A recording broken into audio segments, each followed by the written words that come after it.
Welcome to the Center for Spiritual Living Cultural Coast. Welcome to my house. I'm love streaming from my home today. We're not at the Sarasota Garden Club because it wasn't available to us this morning. So we're making the best of it. And what I want to tell you is today, if you don't take anything else away from this hour, is that I love you. I do. You know what? Even if I don't yet know you, I want you to know you're loved. You are love incarnate. And you're welcome. You're welcome here with us. And I want you to know that you matter and that your feelings matter and that your feelings are creative. And we're going to talk about that today. This is the last Sunday in a series of 5 Sundays this entire month. It's Mental Health Month. And so all month long, we've been talking about feeling the feels. And we've had mental health practitioners from our community share with you. And what I really want you to know about all that is to not look away, to feel all the feels. This teaching is transformative. And when we take our thoughts and our feelings along with this philosophy, I believe we can change not only our own lives, but the world for better. Now, it's been 3.5 years and we've had this community, and I've given far too many talks about oneness being the antidote to violence. I feel compelled to have that conversation again in light of all the tragic loss that we have just recently had through gun violence in this country. Loss of 21 lives, 19 of them elementary school children. It is a heartbreak for all of us. But we use these emotions to transform life. So we're going to start this morning. I'm going to do a little shift, a little change in our schedule. And I'm going to have Emily Ross is our musician this morning. And you all love her as I do. And, wisdom knows nothing about age.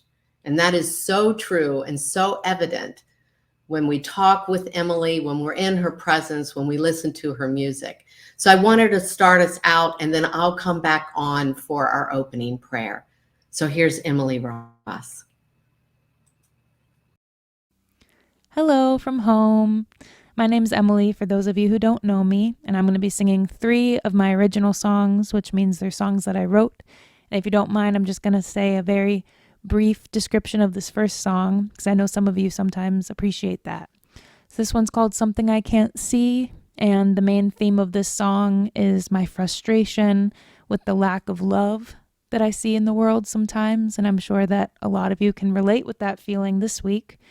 And so love, you can't always see it.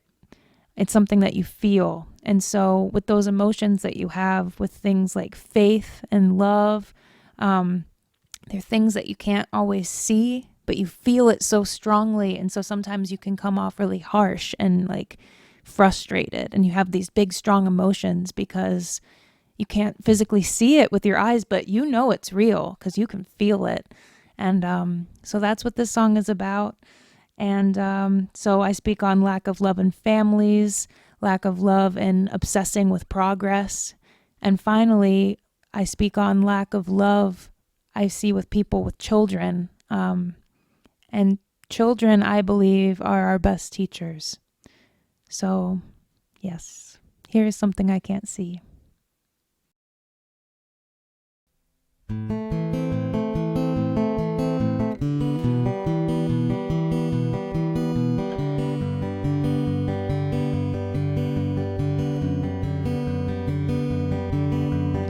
We get by on absence. We're discovering why. Missing those who made us, knowing that we've tried. Crazy, I am told I react hard. Fading, I am fighting for something I can't see. Noises filling our minds up, never satisfied. We're feeding only the progress until we're out of time. Crazy, I am told I react hard.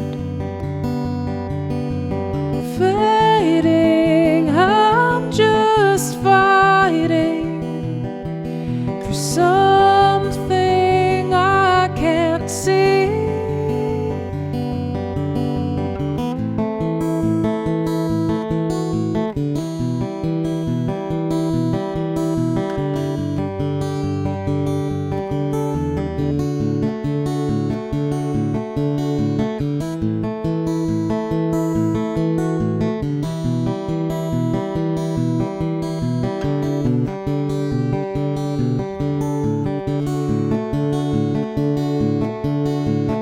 Those who know the answers, they teach with little in mind. But hearing interruptions, they're silenced by the blind. Crazy, I am told I react hard.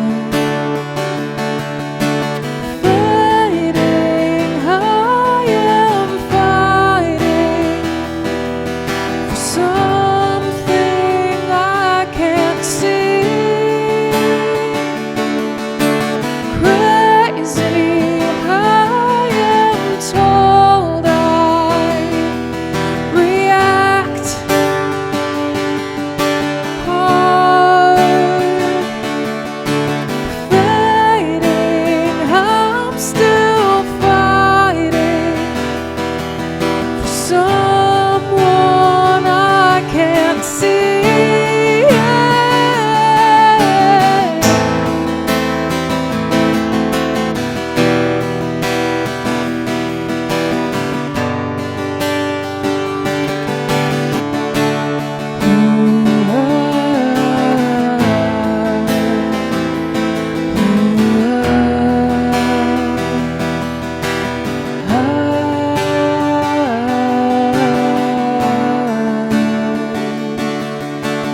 We get by on absence. We're discovering why. Missing those who made us. We tell ourselves we've tried.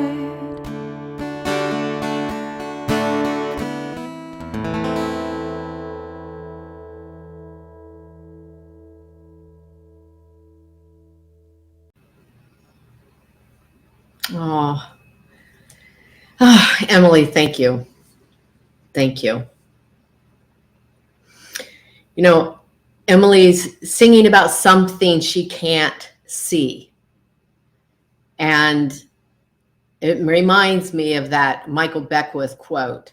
When we believe more in what we don't see than what we do see, then what we do see, we won't see, and what we don't see, we will see. I want us to have a moment of silence and go into that infinite invisible, that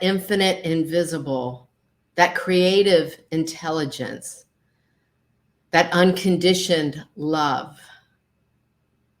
And let's sit in the silence for a moment, being present and allowing our feelings to come up, to feel all the feels.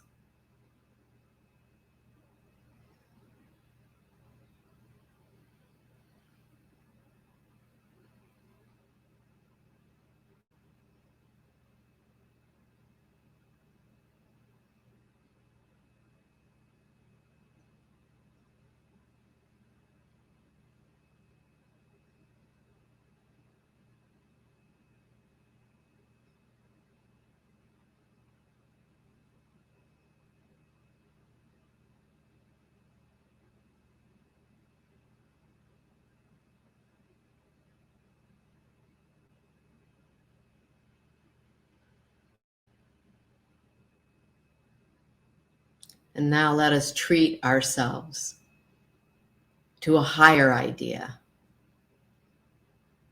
Let us look upon conditions and circumstances from the very highest perspective. So we take these emotions and we lift them into the presence of love, into the presence of the living spirit. For this is what I know, there is one originating intelligence, mind, and spirit. One source and substance of all life. I know that it is a loving and supportive universe in which I live and move and have my being. Here now is that presence, and so I lean in. I surrender into the abyss of love. I surrender and I allow myself to feel not only my feelings, but the safety, the presence, the divine presence that I am immersed in and surrounded by. I take all my big feels, all those big emotions, and I give them up to the living spirit now. I release them. And here,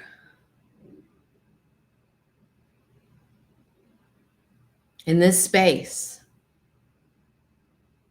I find wisdom. I find wisdom available, wisdom beyond conditions and circumstances, knowledge beyond conditions and circumstances that are available here now. And I draw upon this strength, this fountain of wisdom. And it guides me. It guides and guards me along my path as every door opens, as all the crooked places are made straight. As our legislators, our leaders, our elected leaders are guided.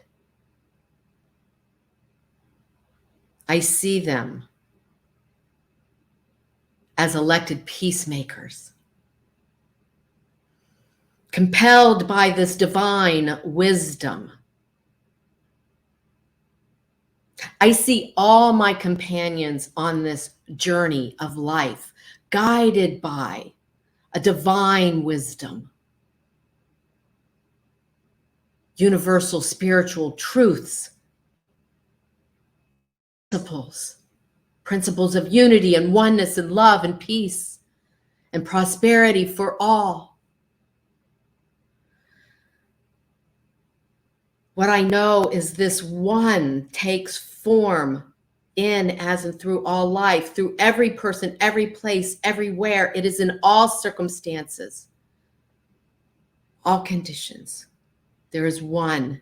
And so what I know for myself, I know for all. And I know that I am its action, its outlet, and its process of revealing itself here, now, by means of me, Spirit's unconditioned love, Spirit's light shines brightly. It is healing not only unto my own life, but all life. And so I allow it to shine brightly. And again, this I know for myself and for all. And so join me in confidence, with clarity and conviction, in celebration, for knowing that already in the mind of God, this is so. I release it to law to do its good and perfect work. And we say together, and so it is.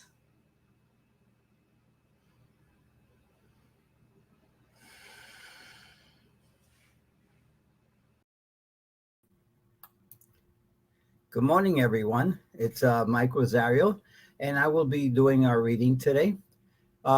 Reverend Theresa has been talking about the power of emotions and inner feelings. One of the most powerful inner gifts from God we have is our creativity. So today I'm going to do a reading on creativity, and it goes like this. Creativity is the ability to generate a thought or an idea that is completely new, appealing, and useful. Creative thinking is a blessing from within that enables you to come up with original and unconventional ideas. Exploring multiple perspectives with flexibility, fluency, and originality helps with solutions to difficult problems or situations. Is thinking outside the box. Creativity gives you freedom. You must have noticed how a child's imagination soars boundlessly. Children are naturally creative thinkers because they haven't been bound by the ways of the world just yet. Creative thinking thrives when individuals and groups are free of artificially imposed constraints.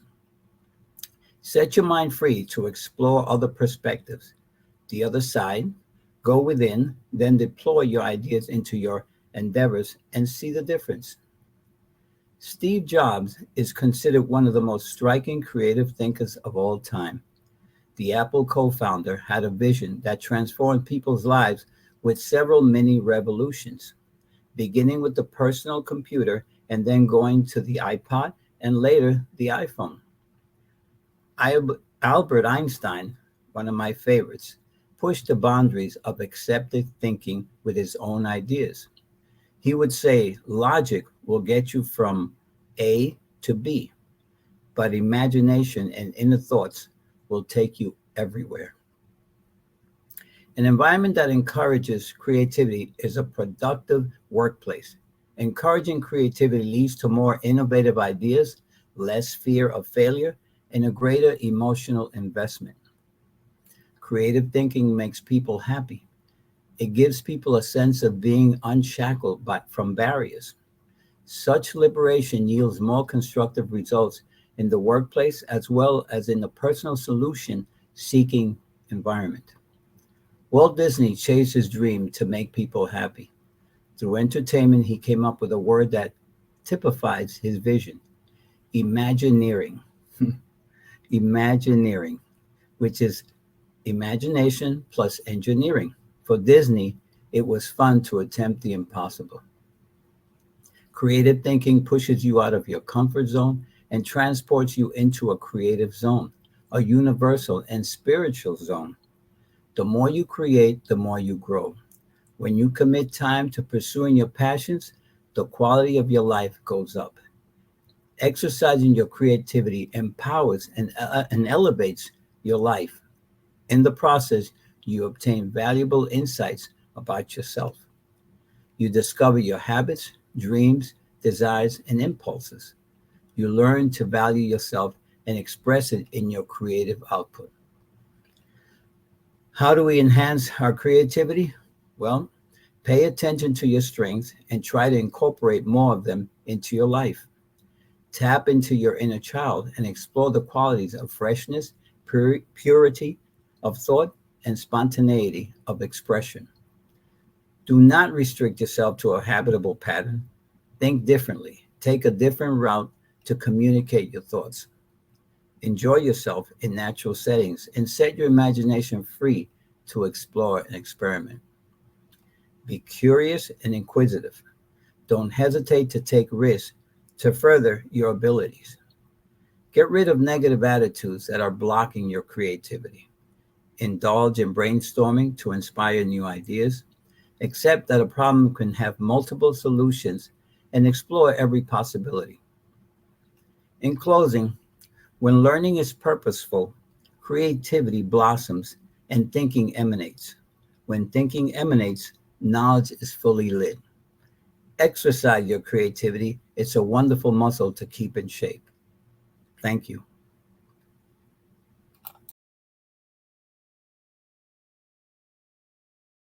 This next song of mine is called June, and this song is about literally grounding yourself to the floor, meaning after suffering, a major loss, maybe you've been here before, where you're just so emotional, you feel so much pain, you're in so much pain that you just have to get on the ground. I've definitely had a couple of those moments, and when I was writing this song, I didn't really know where the song was going to go, but all of a sudden these words just came out. The ground, it stays, and the pillow is waiting. And what that meant to me was that, the ground is always going to be there for me. It's something that I can depend on. So when everything feels really out of control in my life, like I can't control things slipping away or whatever, the ground is there. So I can lie on it, feels good. And at the end of the song, I say, only in her body, it's the only place to be. And I truly believe that for true healing, you have to go inwards into your body. It's the only place to really be. So here is June.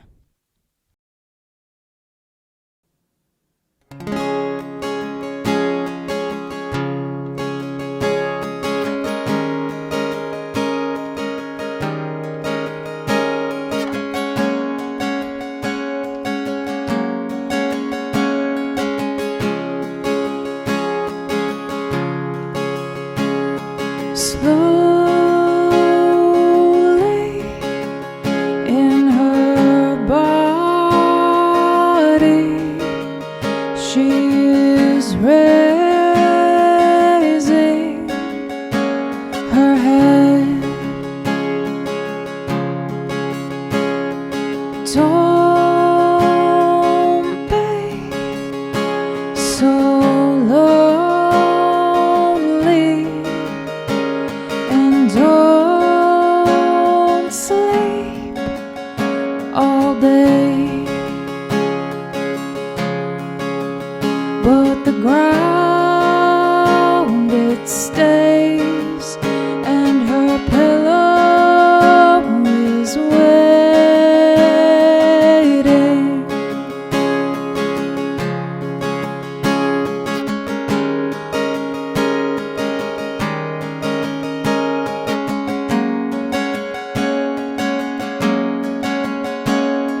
has come, but the ground it stays, and her pillow is waiting.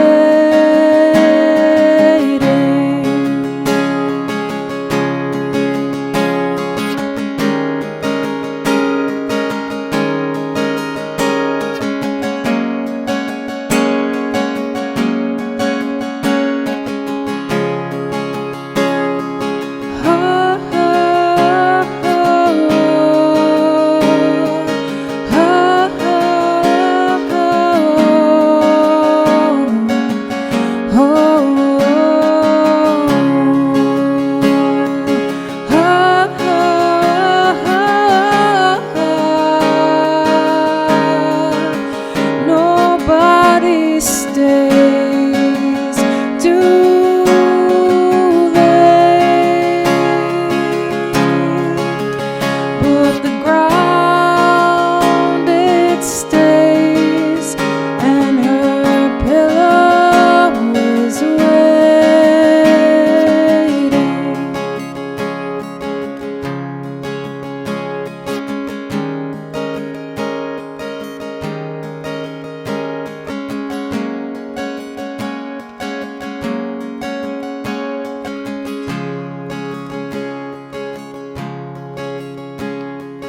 Only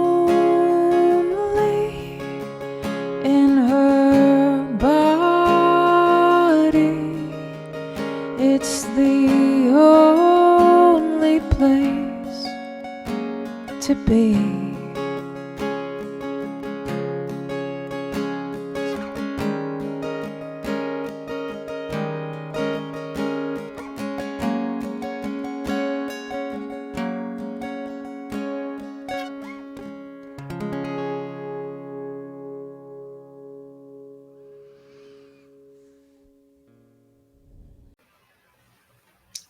Thank you again, Emily. Thank you.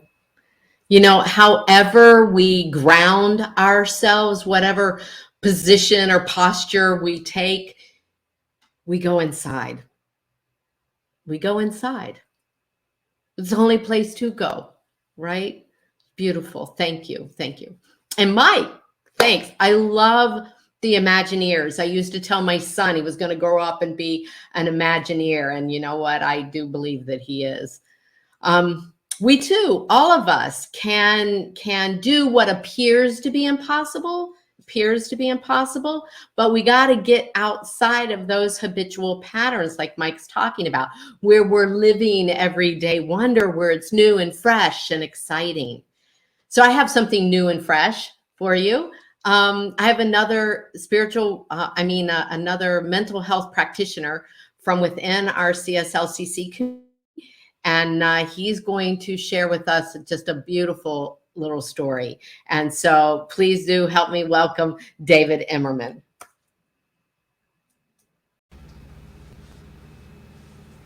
Hi, my name is David Emmerman, and I've worked in the field of mental health since 1991.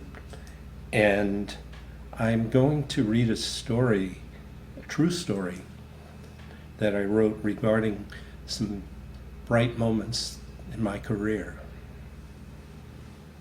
In the course of my career as a psychotherapist, some memorable and meaningful moments have been huge and marked, and while others have been soft and sacred. This is a case of the latter that directly impacted three people. The first person involved I will call Joyce. Joyce was a 60-ish African-American woman who had been active in therapy through much of her adult life. I inherited her from another therapist, the most recent in a long continuum of clinicians. Some clinicians met the mark with her, and others didn't. They were all held against the standard of a particular therapist who had left our mid-sized mental health agency located in central New Jersey about a year before I met her. It did not take long for her to develop the impression that I got her. Validation was sought in therapy and was provided. She had a long history of being abused by her mother and the father of her 2 daughters. Despite a long history of drug use and emotional abuse and the diagnosis of a mood-related psychotic disorder, she was able to hold a part-time job at a local mental health agency that had a large day program.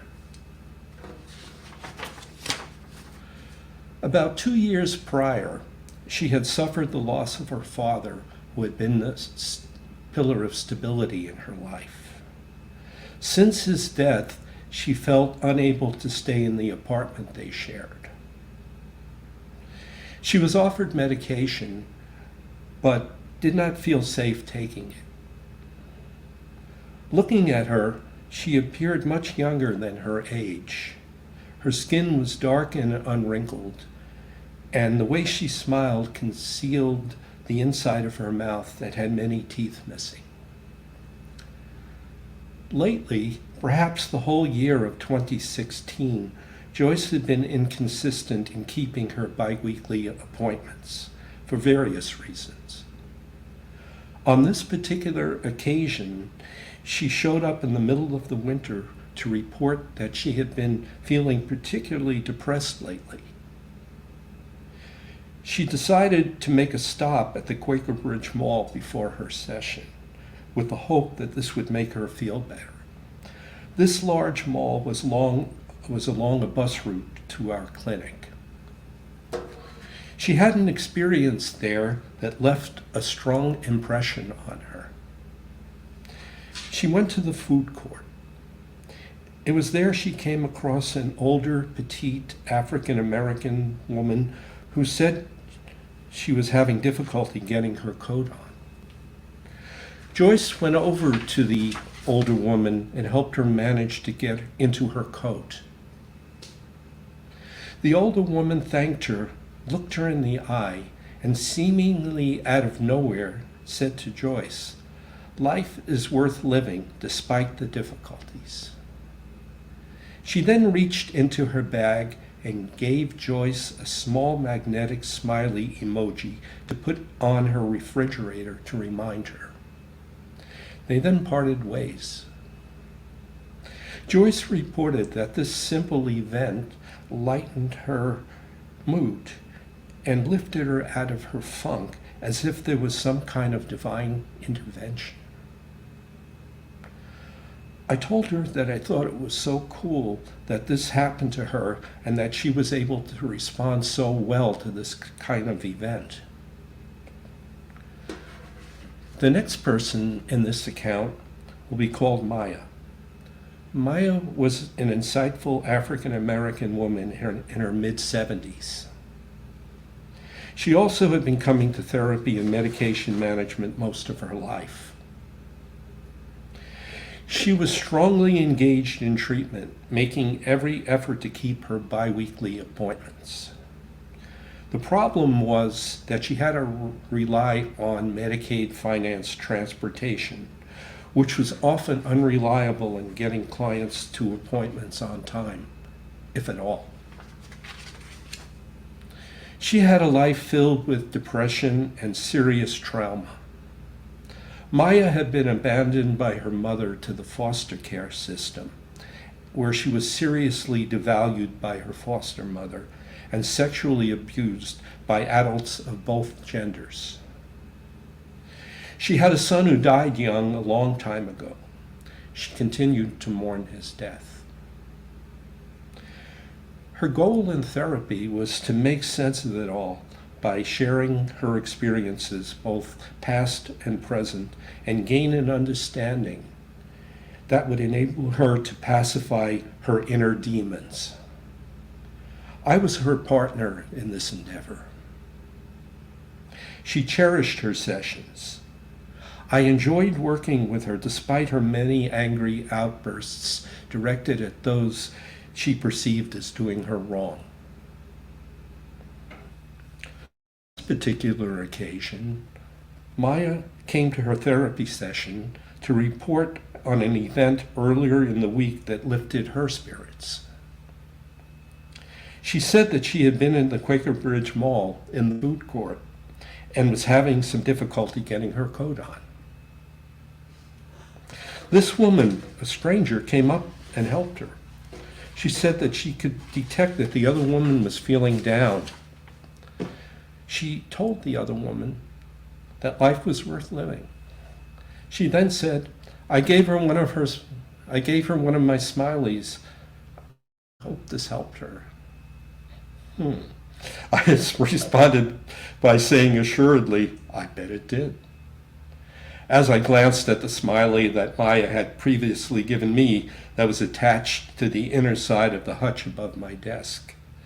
All this while trying hard to contain my own jubilation at being able to be witness to the confluence of these two souls in process. Precious. The magic of that experience for each of them was the poignancy of the moment, in the context of the state that each of them was in at the time it happened. There was an attraction for each of them to interact with the other and then choose to move on. There was nothing that appeared present in either of them that showed any desire to connect any further with one another. I must admit that I did feel a strong desire to tell Maya what happened right on the spot, shunning all the constraints and the rules of confidentiality. At that moment, however, I listened to my gut. I realized that for me, breaking my silence would have been a gratuitous ego massage. I felt safe and saw it wise to contain this serendipitous happening and maintain the sanctity of this little gem of a sacred painting. It reminded me of how we are connected. This was nourishment from my soul, too.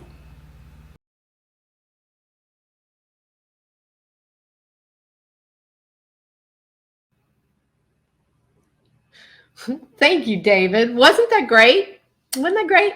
His story illustrates that there's this divine presence, that life is orchestrated from on high for our good, yet we really aren't always aware of it, are we? We're not always aware of what's going on. And so it calls for us to walk in faith.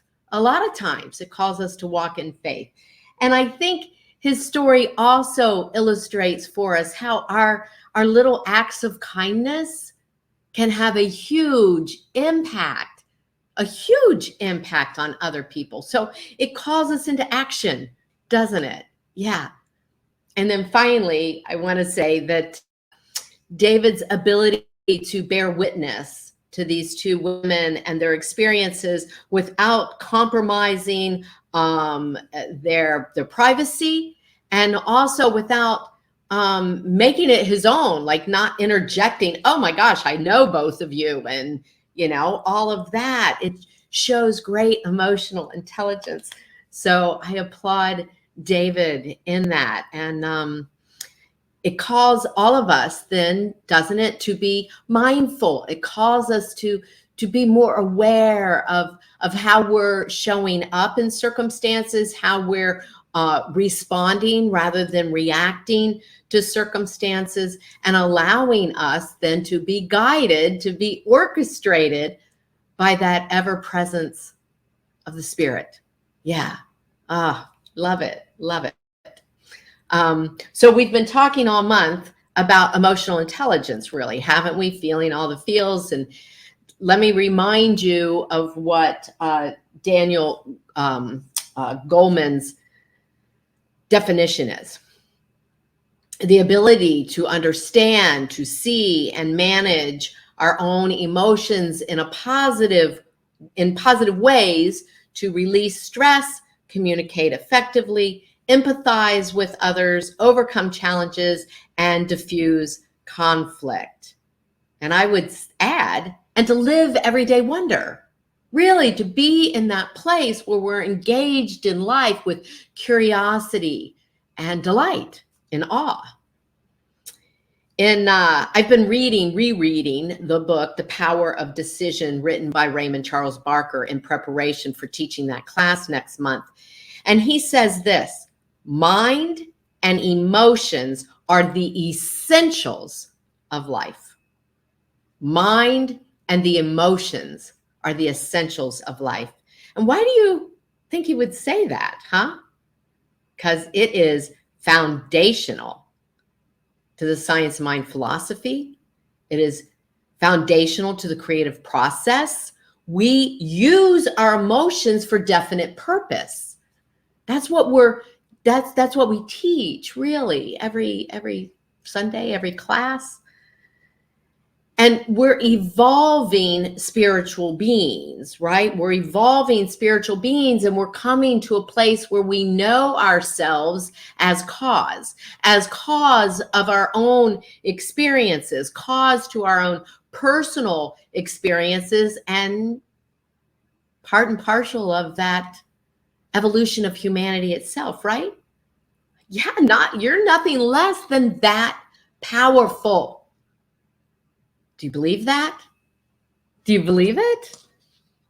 A contemporary of Ernest Holmes, Irvin Seal, in his book, Why Doesn't God?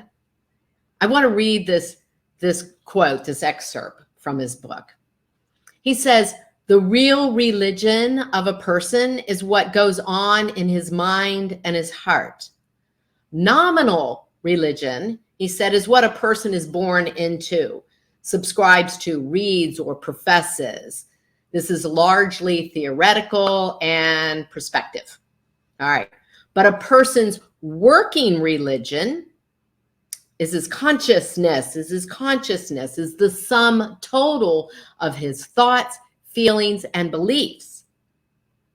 His external religion is what he reads, what he hears other people preach. It's the internal or working religion, the internal working religion that's composed of our private allegiances, convictions, our basic beliefs about ourselves and other people and things, about how life works, right? So he goes on to say that we need to know our passions. We need to understand our oppressions, healthy and unhealthy attachments, and all of that. And then he offers up this quote that I know you've heard before: as he thinketh in his heart, so is he. See, thinking in the heart is essentially feeling, right? And so ultimately he's telling us, just as other New Thought teachers have, as ancient wisdom traditions have, even Jesus and before Jesus, and then new wisdom teachers such as Brene Brown, or channeled work like Abraham's and others, that quote, a person's religion is not his words, but it's in his emotions. It's in her emotions. It's in our emotions. It's in our emotions. For that, our emotions are what govern, rule, propel, and compel. Yeah. And so I want to thank again, you've heard me say this before, I want to thank again my first science mind teacher, my first New Thought instructor, Reverend David Owen Ritz. A thought plus a feeling equals the manifestation. A thought plus a feeling equals the manifestation. Man, this is creative. So I encourage you to use your emotions, to fuel your life, to fuel your prayers.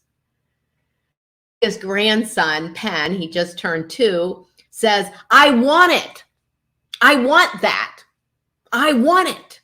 Ooh, with such conviction when he says it. With equal conviction as when he says, no, no.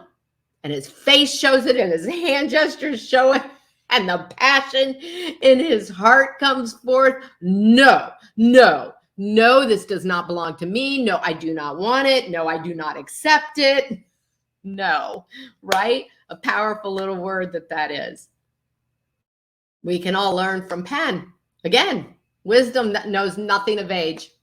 Wisdom knows nothing of age. I want you to use your emotions, to use your emotions. Our emotions are an amazing resource for us. They offer us information. They offer us guidance. It's the processing system, really, for areas where we need to reflect, where we need to explore, where we have potential growth, where our growing edge is. And when we know ourselves as evolving intelligence, because that's what you are, when you know yourself as evolving intelligence, and we release ourselves from those old patterns like Mike was talking about, then we can be free to establish new, healthy, loving, responsible patterns and habits. Creation is continuous. It's continuous on the universal level and on the individual personal level.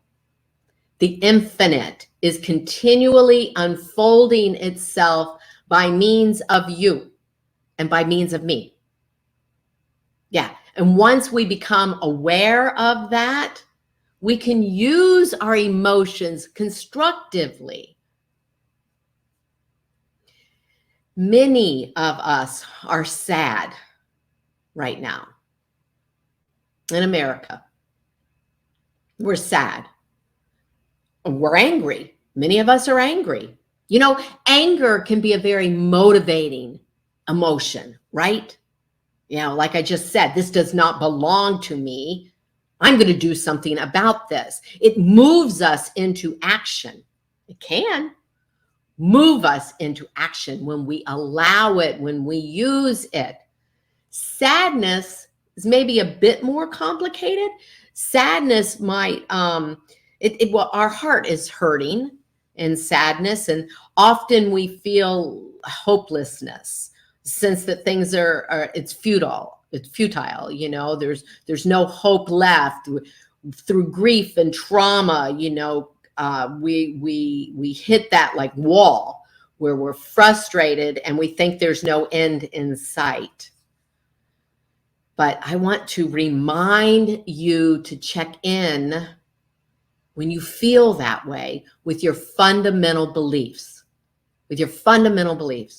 Remember last week when Joan Kaplan spoke with us and she talked about being in the silence, being in that place of silence and how rich and liberating that can be. And then Satya Winkleman talked to us about the importance of our thoughts and those beliefs because our emotions spring from those. That foundation belief, you know, do we think life is friendly or is everything against us? And when we allow ourselves time to listen deeply and then reframe, as Pam Hirons recommended, we reframe our nervousness into excitement, our anxiousness into excitement. We reframe that fear, that anger, that sadness into love, into that presence, that unconditioned presence of love. And we allow it to change us from the inside out. It's possible. I know firsthand that it's possible. Dr. Reverend Edward Vallone, who is the spiritual director of the Centers for Spiritual Living, posted a video this week, the morning after that devastating shooting in Texas. And I shared that on our email this past Thursday for you to utilize. And I encourage you to utilize it. You can come back to this video later in the week at any time you want. You can go to that video and allow Dr. Edward to lead you through the silence, through your grief. I cried like a baby when I did that with him. And then I was able to find that strength, that motivating energy in my emotions. Sue Morter, in her book, The Energy Codes, said, if we can start to think of emotions as energies, as effects to anchor or expand, then we won't be afraid of them. We won't be afraid of our sadness. We won't be afraid of our anger and our fears. Yeah, because we can use them as energies. And the Dalai Lama and Desmond Tutu in their book, The Book of Joy, they too say that. They wrote, the way through sadness and grief is to use it as motivation and to generate a deeper sense of purpose for ourselves. That's exactly what we must do right now. That's exactly what you're being called to do. I know that this community, this Center for Spiritual Living Cultural Coast, our community, our spiritual family, was a direct result of my pain, of sadness, of anger, of a convergence of a lot of emotions. And those emotions motivated me to create a spiritual community where I was free to talk about relevant things that are happening in my life, in our immediate community, in the world. Because I believe that this teaching heals when we recognize that we can apply it to everything and anything. Nothing's off the table. And I will not back down to having the difficult conversations. I will not back down from looking at the pain and speaking to it from this perspective. This new thought, this science of mind, this ancient wisdom, universal principle, perspective. We can use these teachings to motivate us, to impact our lives, to transform our lives as it has been transforming my life since I first found it. And I offer it to support you in your transformations. And together we impact the world. We impact the world at large.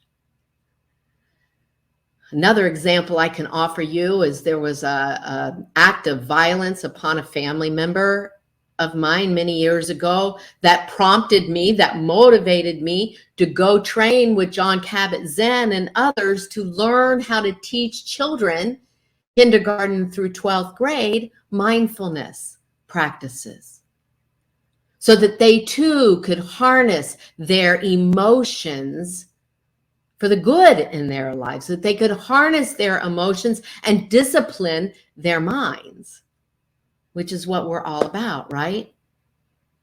For self-control, for self-discipline, for self-improvement, and then for the world's improvement. You are a radiant light. I want you to use it. Use it for creativity. This is the creative process. Your creative process, and it's your superpower. It is your superpower. So I want you to take your upsets, whatever they are, and allow them to motivate you. Again, Raymond Charles Barker in his book, Power of Decision, said, you were created to think, feel, decide, and act upon your decisions. You were created to think and to feel, and to make decisions and act upon those decisions. This community and the Centers for Spiritual Living worldwide are aiding humanity in awakening to our spiritual magnificence, which I wholeheartedly believe will and is creating a world then that works for everyone and everything. So we treat and move our feet, right? We're feeling all the feels, and we take that into prayer, into treatment, and using it as fuel. Use it as fuel in the creation of something better. And so it is. This is what I know for myself and for each one of us and for the world and for the families in Texas and in Boston and everywhere where we've been feeling pain. And now, going to let Emily take us through another journey of her voice and her music and her talents. Emily.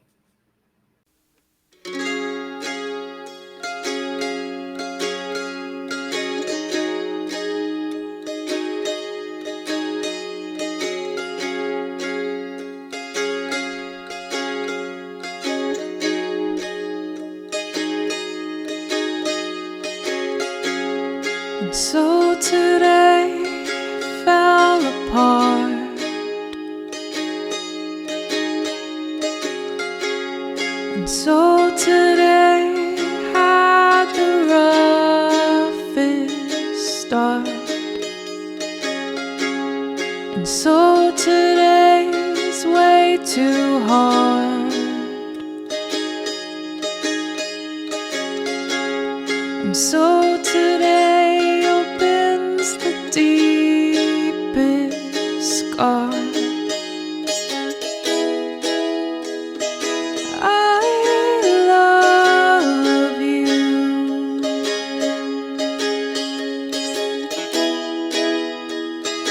I love you.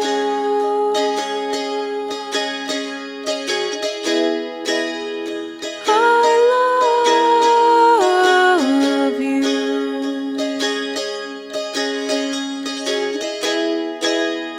I love you.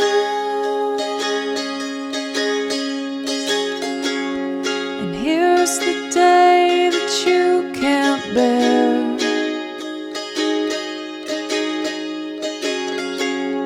And here's the day that you're completely aware. The only thing that you can say, the only thing to help the pain go away. I love you.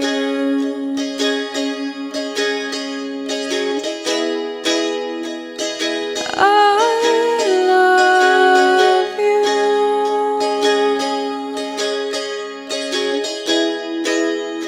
I love you.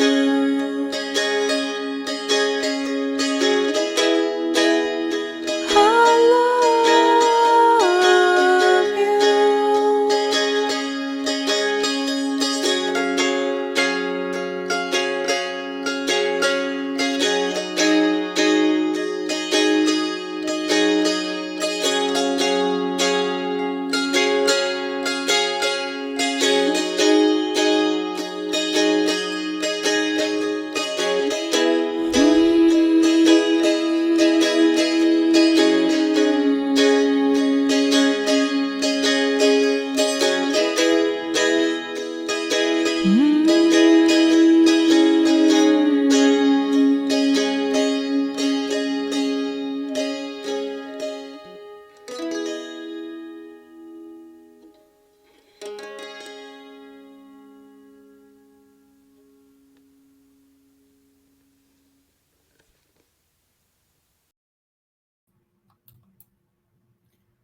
Good morning, everyone, and God bless. It's Mike Rosario again, wishing you love and happiness today.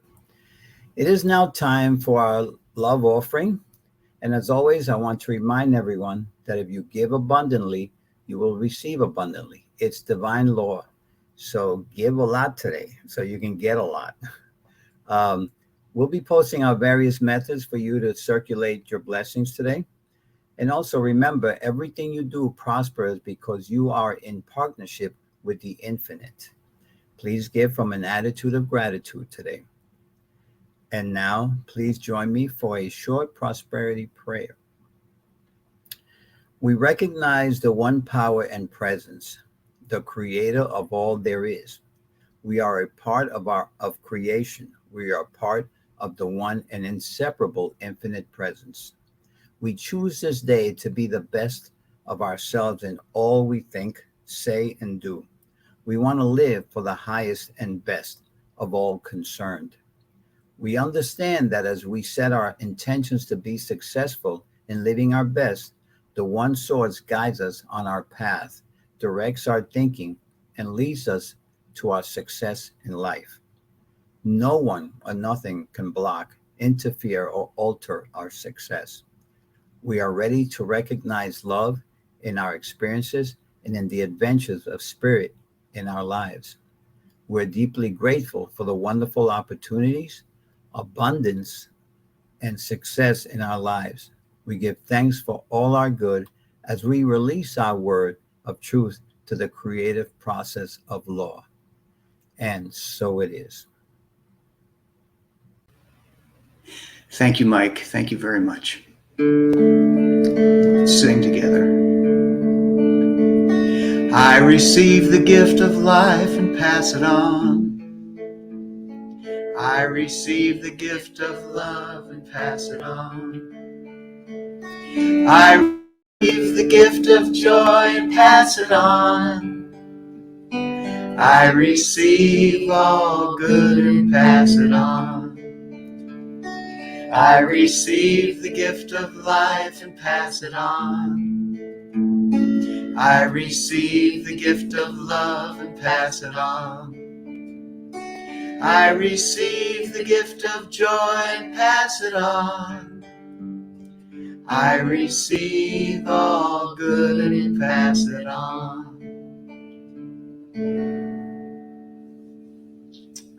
Thank you so much for being here with us this week or this day. I appreciate it. I appreciate you. As I started with, I love you, and I want you to know that. We love you. We love you. Just a couple quick announcements. This is very, very exciting news. First, let me say this. If you feel like you were uplifted by today's message, if this was something that you feel like was helpful to you, please share it. Please share it. Share it on Facebook. Share the link to YouTube. Share through an email. There's many ways that you can get this message to your friends and really help us spread this word. Okay. And people need the help right now. Yeah. People need this. Yeah. So then here's what I want to say that's really exciting news. I mentioned it last week, but next Sunday we're back at the Garden Club, at the Sarasota Garden Club, and it's the first Sunday of the month, and we have a really special Sunday planned for you. We have a sacred dance and drumming going on, and so it's going to be a very fun morning, a very liberating morning. I assure you, this theme of living everyday wonder, we're taking it to the body in June. So living everyday wonder in and through our bodies. And so we're starting off in a very, very sacred way. So you don't want to miss that, 11 o'clock at the Sarasota Garden Club. And then following that at 1 o'clock, we are joining Streets of Paradise for their 7th annual Stop the Violence event. Barbecue, food, music, other vendors. It should be a really beautiful day, start to finish. So please do join us for that. Really, we're looking forward to it. And you can find that information and all the information that everything that's going on for us right now in our newsletter. You can go to our website, which is www.cslculturalcoast.org, or you can sign up through Facebook too. On our Facebook page, there's a button to push to get on our MailChimp list. And what else do you want to say? If you would like prayer support, which many of us need now for sure, please email us, prayer@cslculturalcoast.org. That's all I have to say. You know, we have 6, 7 practitioners, and we've introduced them before, and I've talked about the training that practitioners go through, and Rev G, Reverend Emil, and myself are practitioners, and we are here to support you. We are here to support you. And as you've seen all month long, we have therapists in our community too that we can refer you to. And please know you're not alone in feeling all your feels. Please know you're not alone. All right. With that, we love you. We send you out to have a really wonderful week. Take care. We'll see you next week. Bye. Bye-bye.